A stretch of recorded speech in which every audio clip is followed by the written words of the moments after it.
امینیہ T V کے ناظرین السلام علیکم۔ ناظرین، مدینہ کا بازار تھا۔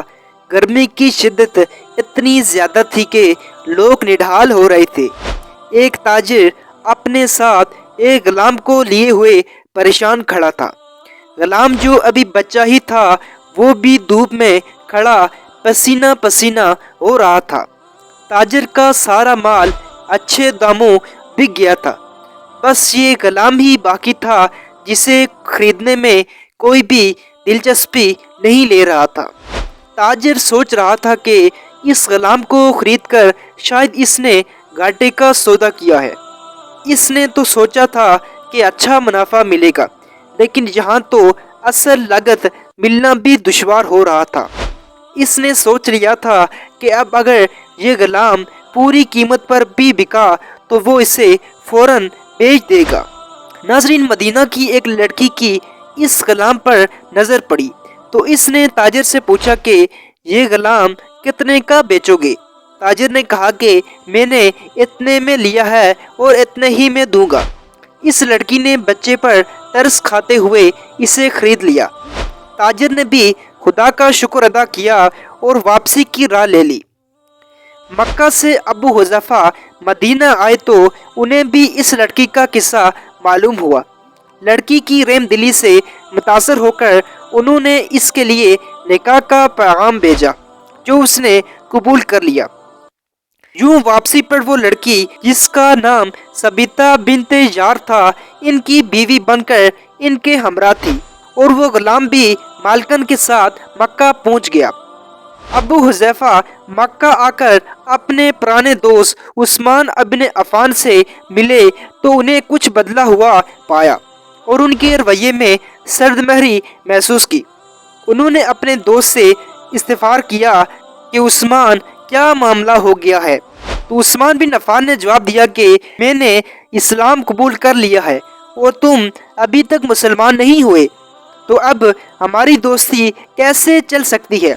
ابو حذیفہ نے کہا تو پھر مجھے بھی محمد صلی اللہ علیہ وسلم کے پاس لے چلو اور اس اسلام میں داخل کر دو جسے تم قبول کر چکے ہو۔ گویا اس کے بعد حضرت عثمان رضی اللہ تعالیٰ نے انہیں نبی کریم صلی اللہ علیہ وسلم کی خدمت میں پیش کیا اور وہ کلمہ پڑھ کر دائرہ اسلام میں داخل ہو گئے۔ گھر آ کر انہوں نے اپنی بیوی اور غلام کو اپنے مسلمان ہونے کا بتایا تو ان دونوں نے بھی کلمہ پڑھ لیا۔ حضرت ابو حذیفہ نے اس غلام سے کہا کہ چونکہ تم بھی مسلمان ہو گئے ہو، اس لیے میں اب تمہیں غلام نہیں رکھ سکتا، لہذا میری طرف سے اب تم آزاد ہو۔ غلام نے کہا، آقا، میرا اب اس دنیا میں آپ دونوں کے سوا کوئی نہیں ہے، آپ نے مجھے آزاد کر دیا تو میں کہاں جاؤں گا؟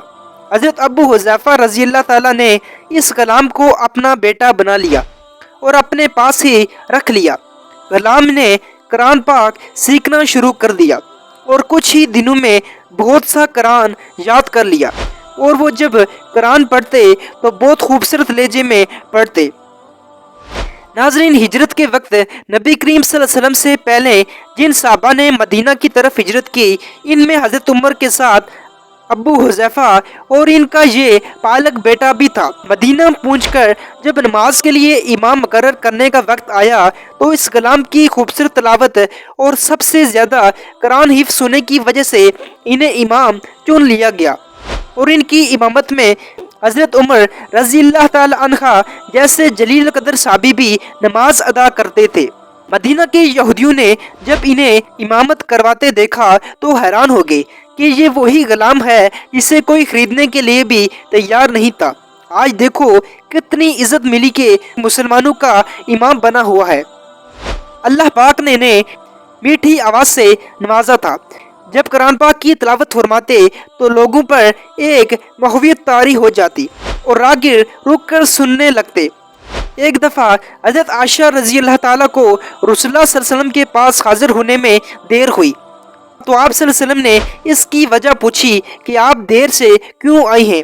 تو بولی کہ ایک قاری تلاوت کر رہا تھا، اس کے سننے میں دیر ہو گئی، اور خوشخانی کی اس قدر تعریف کی کہ نبی کریم صلی اللہ علیہ وسلم خود چادر سنبھالتے ہوئے باہر تشریف لے آئے اور دیکھا تو وہ بیٹھے تلاوت کر رہے ہیں۔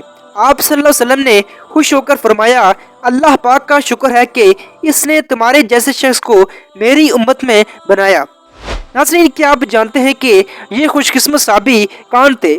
ان کا نام حضرت سالم رضی اللہ تعالیٰ تھا، جو سالم مولا ابو حذیفہ رضی اللہ تعالیٰ کے نام سے مشہور تھے۔ انہوں نے جنگ موتا میں جام شہادت نوش کیا۔